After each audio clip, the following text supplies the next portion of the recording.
Buenos días, aquí continuamos dándole seguimiento a la audiencia preliminar que se le sigue a los 7 acusados de haber recibido los 92 millones de dólares en sobornos por parte de la empresa brasileña Odebrecht. Pasamos a la tercera sala de la Suprema Corte de Justicia, donde el juez Francisco Ortega Polanco reanudó esta audiencia.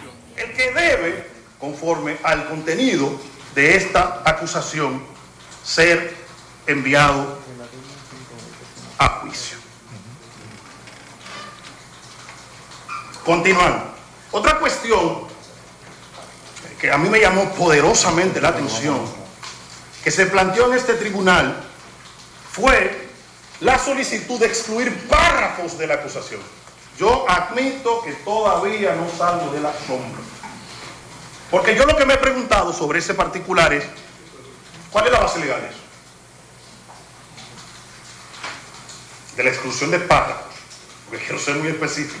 Y como estos procesos tienen un carácter pedagógico, y yo soy un ser humano que nunca se ha negado a aprender, nunca, ¿cuál es la base legal de eso? De la exclusión de párrafos. Porque yo sí sé que los actos se anulan. Y sé que las evidencias, si no cumplen con ciertos requisitos, se excluyen. Pero los párrafos son una argumentación que sirven al tribunal para decidir una de dos cosas en este proceso. O dicta auto de apertura a juicio, o dicta auto de no alugar a apertura a juicio. Oiga, tribunal, porque usted sabe por dónde posiblemente venga la defensa con esta argumentación. Pero es que el tribunal tiene la facultad, tiene la obligación de decidir sobre qué hechos envía esta causa a juicio. Nótese que dentro de esa lógica están diciendo usted va a enviar a juicio, pero no debería enviar con este contenido. Pero eso no es exclusión de párrafo. Eso es una facultad exclusiva suya, que cuando dicte auto de apertura a juicio, o cuando dicta auto de apertura a juicio, refiriéndome al juez en la etapa intermedia, decide qué hechos van a juicio, decide cuál es el derecho aplicable a esos hechos que va a ir a juicio, cuáles son las personas que van a ir a juicio y cuál es la evidencia de ese proceso que va a ir a juicio. Nótese que dentro de esta dinámica estamos otra vez en el juicio. Repito, dentro de esa dinámica estamos nuevamente en el juicio. Pero usted no excluye párrafos. Eso no es verdad. Eso simple y llanamente no es verdad. Vamos a otro punto, tribunal. La autorización de prueba masiva. Yo vi aquí y en esa puerta, aquí y con esos periodistas, o con otros, dependiendo de quiénes estén aquí hoy. Todas las consecuencias habidas y por haber sacaron, tergiversadas, alejadas del derecho sobre la autorización de prueba masiva. Y esta defensa incluso quiso inferir como consecuencia de esa autorización de que toda la evidencia que llegó a este proceso que envió Odebrecht debía ser consecuencia de esa autorización, olvidándose de todo el contenido que hemos leído de la cooperación internacional. Repito, olvidándose todo el contenido que hemos leído de la cooperación internacional.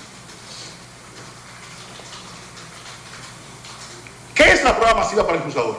Una autorización. ¿Qué diferencia hay entre una autorización para prueba masiva para el juzgador y una autorización para allanar? O una autorización para obtener información financiera. ¿Qué diferencia hay para el juzgador? Ninguna. Ninguna. Porque usted responde a requerimientos. Usted le hace un requerimiento para un allanamiento y si usted lo entiende procedente, otorga el requerimiento para el allanamiento. Pero usted se vincula en ese mismo momento del tema. Eso es una responsabilidad del órgano acusador, ejecutar el allanamiento y ver qué evidencias consigue. Pero vamos a la máxima de la experiencia, sigamos abonando sobre este particular, sobre la lógica de la máxima de la experiencia. ¿Alguien puede decir que las pruebas en un proceso cualquiera, en un proceso ordinario, son ilegales porque el Ministerio Público solicitó una autorización para allanar y no allanó? Porque eso es lo que le están planteando aquí. O sea, yo quiero que me digan a mí, repito otra vez, yo quiero que me digan a mí ¿Cuáles son las consecuencias legales de no ejecutar una autorización judicial? ¿Cuáles son las consecuencias legales? No estoy hablando de estrategia ahora. O sea, en este momento no estoy hablando de si la estrategia del Ministerio Público pudo haber sido A o la estrategia del Ministerio Público pudo haber sido B. Eso es otra cosa. Cuando yo tengo el privilegio, la oportunidad de enseñar litigación, por ejemplo, a mis estudiantes, y la litigación se enseña sobre la base del análisis de casos, una cosa siempre le digo: ustedes van a analizar ese caso, no lo que ustedes quisieron que fuera el caso. Es ese caso, ese es el que lo ata. Igual que usted lo ata este caso. Por eso no es verdad que se pueda inferir ninguna consecuencia de que el Ministerio Público haya solicitado una autorización y la haya ejecutado o no la haya ejecutado.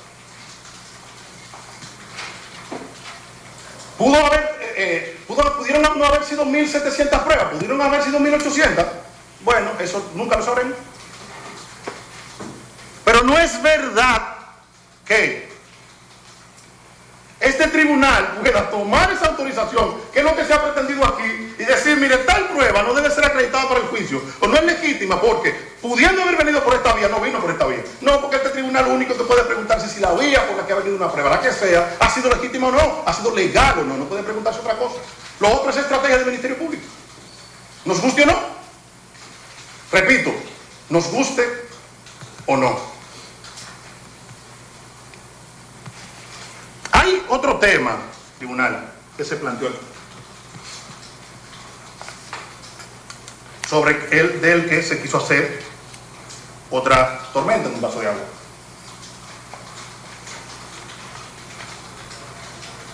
Me refiero a las autorizaciones judiciales.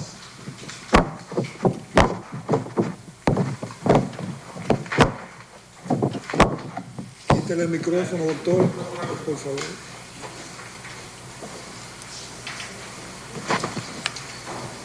Perdón, era que no sabía. No se apure, sí. Si le soy muy franco.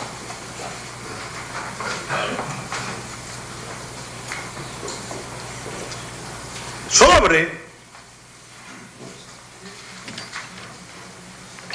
las autorizaciones judiciales, hay que decir lo siguiente. En este proceso ha habido autorizaciones judiciales que han sido otorgadas por el juez José Alejandro Vargas Guerrero, y ha habido autorizaciones judiciales que han sido otorgadas por su señoría. Si la pregunta que se fuera a hacer un observador objetivo en un momento determinado sobre cualquier evidencia, sobre si la misma es legal o ilegal, lo primero que tendría que preguntarse es si esa evidencia requiere autorización judicial o si esa evidencia no requiere autorización judicial. Si la respuesta es afirmativa, o sea, la recolección de esa evidencia necesita previamente una autorización judicial. La siguiente pregunta que hay que hacerse es si existe una autorización judicial o si no existe una autorización judicial. En este caso, existe autorización judicial. En el caso del juez Vargas ya existen autorizaciones judiciales dictadas por usted. Lo tercero que habría que preguntarse, o el siguiente punto que habría que preguntarse, ¿cuál es el alcance de esas autorizaciones judiciales? ¿Qué se pretende conseguir en esas autorizaciones judiciales? ¿Y en qué tiempo se pretenden conseguir los elementos de prueba de esas autorizaciones judiciales? En un caso como este, habría que preguntarse, y también si están vinculadas en su momento a un funcionario que podría tener privilegio de jurisdicción, como es el caso del senador Galán, o si en el momento que se otorgaron se estaban refiriendo a funcionarios que no tenían privilegio de jurisdicción. Como vamos como Jack por parte, y en este caso nos estamos refiriendo a Víctor Díaz Rúa, lo primero es que sí se necesitaba autorización judicial en su caso. Lo segundo es que sí existe autorización judicial en su caso. Lo tercero es que la evidencia que se buscó estaba contenida en las autorizaciones judiciales y además se hizo dentro del ámbito de las autorizaciones judiciales y él no tiene privilegio de jurisdicción. Por ejemplo, aquí hay una autorización judicial que es a la que me voy a referir con relación a este caso, la número 0072 de febrero de 2017, en la que el juez Alejandro Vargas, por ejemplo, autoriza o ordena, dice en la resolución, a la Superintendencia de Bancos obtener y en consecuencia proveer al Ministerio Público, en la persona de la licenciada Laura María Guerrero Pelletier, Procuradora General de Corte y Apelación titular de la Procuraduría Especializada de Persecución de la Corrupción Administrativa, PEPCA, a requerimiento del licenciado Jean Rodríguez, Procurador General de la República, lo siguiente: información del ciudadano Víctor Díaz Rúa, cédula de identidad, ahorro durante el periodo comprendido del 16 del mes de agosto del año 2000 al 16 del mes de agosto del año 2017 en todo el sistema financiero y bancario de la República Dominicana. Obtención de extractos de cuentas, documentos de transferencia de valores, documentos con firmas asociadas a sus cuentas, nóminas, formularios que conozca su cliente, titulares de cuenta, copias de transferencia que contengan sus firmas. Entonces debe saber la defensa del acusado Díaz Rúa y él en su propia persona que la información que se ha obtenido sobre su dinámica financiera ha sido obtenida a través de órdenes emitidas en su momento por un juez competente. Y en el caso de las resoluciones dictadas por usted, magistrado, las mismas fueron ejecutadas en tiempo oportuno. Mire, esta discusión yo la quiero abrir.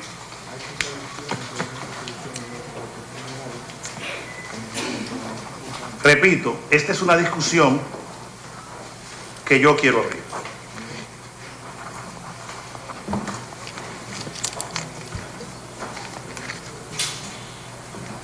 ¿Por qué? Este libro es un libro editado por la Universidad Alberto Hurtado, es del doctor Héctor Hernández Basualto. El libro se llama La exclusión de la prueba ilícita en el nuevo proceso penal chileno. Con el perdón del profesor Basualto, con el que un servidor, y creo que el Estado Minier tuvimos la oportunidad de compartir en Chile en una ocasión, con su perdón, esto puede aparecer electrónico. ¿A qué hace referencia el licenciado Basualto, el doctor Basualto, cuando hace referencia a la exclusión de la prueba en Chile? En este caso estoy hablando de la página 43. De hecho son dos citas, en la página 43 y en la página 56 de su libro. Hace referencia Basualto a un concepto que se discute mucho cuando se habla de prueba ilícita, que es la ilicitud de base. ¿A qué hace referencia la ilicitud de base? Y quiero adelantar algo: la ilicitud de base es la que produce la consecuencia del efecto reflejo de la prueba ilícita, o del efecto dominó de la prueba ilícita, o en su nombre más popular, la teoría del árbol envenenado, pero que no es el único, aun siendo este el nombre más popular de la prueba ilícita. ¿A qué hace referencia esto? A que si hay una ilicitud de base, todo el contenido, esa prueba y todo su contenido será ilícito, pero siempre tendrá que preguntarse al juzgador si hay o no hay una ilicitud de base. ¿Esto por qué, tribunal? ¿Por qué estamos adelantando esto? Porque cuando usted tenga la oportunidad de revisar las autorizaciones del juez Vargas, las autorizaciones, note que las autorizaciones del juez Vargas no tienen fecha. La suya sí. Pero cuando usted analice ambos, se podrá dar cuenta de cuestiones como la siguiente. El Ministerio Público solicita a la Superintendencia de Banco un conjunto de información que la Superintendencia de Banco, por ejemplo, el Ministerio Público, en base a esa orden, le pide 10 cosas y le manda 9. En base a esa orden. Y el Ministerio Público redirige comunicación a la Superintendencia y le dice: la información que te pedí como consecuencia de la orden tal eran 10 y solo me mandaste 9. Entonces, la Superintendencia de Banco, en otra comunicación, en base a esa autorización, le remite la evidencia número 10. ¿A usted le van a decir que eso es ilícito? A eso es lo que me estoy adelantando. A usted, o lo digo en otros términos, es posible que la defensa en este proceso le quiera decir a usted que eso es prueba ilícita. Y eso no es prueba ilícita. ¿Sabe por qué eso no es prueba ilícita? Por el mismo concepto al que estamos haciendo referencia. Note, tribunal, que esto del instituto de base no solamente se puede encontrar en Hernández Basualto, sino que en el libro... Una de forma, y sé ya la regla del magistrado, creo que soy de la gente que más la sabe. Diga, doctor. Simplemente al doctor Wilson, que siento que está siendo muy elocuente, que diga los números de resoluciones para poder explicar exactamente y no tener que coger a todos. Y así nos damos tiempo. Si él no entiende el lugar de su estrategia, y si como él puede... El tribunal lo admite como una petición, reiterando que no podemos configurarle su discurso. No sé, magistrado. Es una solicitud que le hace el doctor, si usted lo entiende pertinente lo hace. Al final, magistrado. Y poderla ver, magistrado, para que no sea sorpresa para nosotros nada de la discusión. Sí, claro. Tribunal, pero... Espérese. Usted se va a referir a un asunto nuevo que no se haya ventilado aquí, que no esté en manos de la defensa. En ningún sitio se ha visto eso. ¿Se ha visto eso, magistrado? Aguarde, doctor. No, es que aquí hay dos cosas, tribunal. Doctor, para entenderlos, ¿usted se está refiriendo a una resolución específica o a las resoluciones todas dictadas por un juez llamado José Alejandro Vargas y a todas las resoluciones dictadas por este tribunal con relación a la información bancaria? ¿Ese es el caso? Tribunal, para poder responder esa pregunta es necesario recordar que en la propia acusación del Ministerio Público se hizo referencia a los documentos procesales y nosotros nos estamos refiriendo en este caso a documentos procesales. Estas autorizaciones son documentos procesales. Él está contestando alegaciones, doctor. Entonces está hablando en genérico de resoluciones. Eso es lo que el tribunal recibe, de lo que él dice. Entonces, los documentos procesales que él dice, que él sabe que yo soy muy partícipe de eso, y ahí le aplaudo al Ministerio Público, porque hay que ser sensato en el debate. Simplemente nosotros porque mire, son muchas resoluciones. Si él nos dijera puntualmente, nos fuéramos a esa, y ahorita no nos repliquemos, tal vez no vamos en 10 minutos. Por eso que estamos buscando el tiempo, magistrado. Porque replica todo. Dos puntos, doctor. ¿Cómo no, ya la petición suya ha sido cursada, él ha respondido como él lo entiende. En cuanto a que nos vayamos así 10 minutos, ese no es el interés del tribunal, sino razonable, doctor. Razonable. Que no sea más, pero tampoco tenemos que... Vamos a seguir siendo razonable. Siga, Ministerio Público. Magistrado, discúlpeme, pero... Aguarde. Para hacer un poco... Eso es un incidente que están planteando. No, es sobre el mismo punto, porque es que le ha informado a usted que los documentos procesales. Hay dos vías. Entonces nosotros somos muy meticulosos. Óigame a mí, hay dos vías. O usted objeta el discurso por alguna razón fundada y se debate, o usted está haciendo una petición que ya se ha canalizado y él le ha respondido. Lo objetamos y parece que nuestra petición, si se ha canalizado, no ha sido satisfecha. Porque una cosa es que el Ministerio Público se atreva a hacer la afirmación ante su señoría de que ahí hay unos documentos procesales en la acusación que menciona esa resolución que se llama 0072 febrero 2017, y otra es que a nosotros, para ponernos en condiciones, quizás nosotros no lo leímos bien, pero yo no lo he visto, magistrado. Eso es una cosa muy grave, tan grave como otras cosas que se han visto en esta audiencia. Entonces eso es lo que queremos aclarar, magistrado. Si ellos pudieran precisar entonces dónde que está esa resolución en los documentos de esta acusación, si es esta acusación la que estamos discutiendo en esta audiencia. Doctor, responda. Magistrado, mire, no sé si usted recuerda que en esta audiencia se planteó en un momento determinado la discusión sobre los documentos procesales. A usted le están hablando de los documentos procesales como si los documentos procesales fueran pruebas. Esa es la discusión. Esa es la discusión. Los documentos procesales no son pruebas. No son pruebas. Los documentos procesales, lo único que pueden hacer dentro de la lógica adversarial que ellos conocen es refutar. O sea, si ellos me alegan que una prueba es ilícita, yo le digo, no, por falta de orden, no es ilícita. Aquí está la orden. Eso no es prueba. Y si quieren lo podemos discutir ahora. Es más, si este tribunal quiere, le podemos dedicar tiempo a discutir eso ahora. Pero si no lo queremos discutir, como lo que tenemos que responder en este punto es la objeción, mire que en la acusación a la que me estoy refiriendo ahora, en la página 510, en el numeral 8, referido a Víctor Díaz Rúa, está la autorización para obtener información financiera 0072-2017, que esa es la resolución que me estoy refiriendo. Y que no digan Que no he dicho el número, porque lo primero que hice fue... Repita, ¿cuál es la resolución? 0072 de febrero de 2017. ¿De cuál juez? De Alejandro Vargas. En la acusación está la 510. Ya, pues ya carece de debate. Ya carece de debate, carece de objeto la objeción, doctor, porque ya se ha cursado, la pretensión se ha satisfecho en la medida en que lo ha pedido. Precisamente eso es lo que queremos aclarar. Como también que hay una anotación que dice que esos documentos solo fueron mencionados. Entonces usted quiere que la secretaria apuntare eso. Ya. Cerrado esa parte. Cerrado esa parte. El diputado Víctor Díaz Rúa quiere 5 minutos. Ahí al baño. Diga, doctor, brevemente, si no... Escúchame lo siguiente. ¿Qué usted está haciendo? ¿Una objeción a lo que ellos están diciendo? No, quiero hacer una reflexión a futuro y con lo que hicimos en las especificaciones. Es que no es el lugar. Es que no, tiene que permitirme, ¿por qué? Porque toca el derecho de defensa de nuestro representante. No, pero aguarde, no me van a perder. ¿A quién usted representa?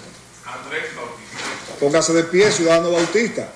Que si usted tiene una defensa oportuna, el tribunal se la permite, pero usted no puede intervenir al margen de las vías para hacer una reflexión a futuro. No, magistrado, es que, bueno, olvídese de la reflexión. Es una puntualización respecto a que toque el derecho de defensa directamente de nuestro representado. ¿En qué sentido? Si nosotros tenemos derecho a contrarreloj, el Ministerio Público está replicando. Hace un momento nosotros le dijimos a usted, el distinguido representante del Ministerio Público debe de precisar con debido detalle la cita que sustenta su argumentación, porque si toca un elemento nuevo, nosotros tenemos la obligación de responder. Si él no lo hace de manera específica, no podemos hacerlo. Entonces, la banca de la defensa, ahora mismo con el tema de la resolución, es específica y requiere que se le describa y se le cite a qué resolución se refiere. Si había una persona, y es usted, magistrado, que incluso exigía a las partes que especificara la nota a que estaba haciendo referencia. ¿Por qué? Porque va de cara a preservar el derecho de defensa del proceso. El Ministerio Público no puede taparse de manera aérea y genérica, citar una resolución, citar una cita, un libro, sin nosotros recibir los detalles para poder contrarreplicar. Eso es mentira. Eso es mentira de él. Usted no me puede interrumpir. Usted no puede llamar la atención, pero eso es mentira de él. No, perdón. Eso es falso. Espérese. O respetamos la naturaleza de esta audiencia o el juez, ¿verdad?, le transfiere su autoridad. Haga silencio, fiscal, haga silencio. Se acoge lo que usted está diciendo. Sean específicos en su cita cuando lo requiera su discurso y se acabó eso ahí. Recurso de oposición a esa decisión del tribunal. Sí, eso será después que se le otorguen 5 minutos claro, que necesite el ciudadano. No le pierdo, por favor.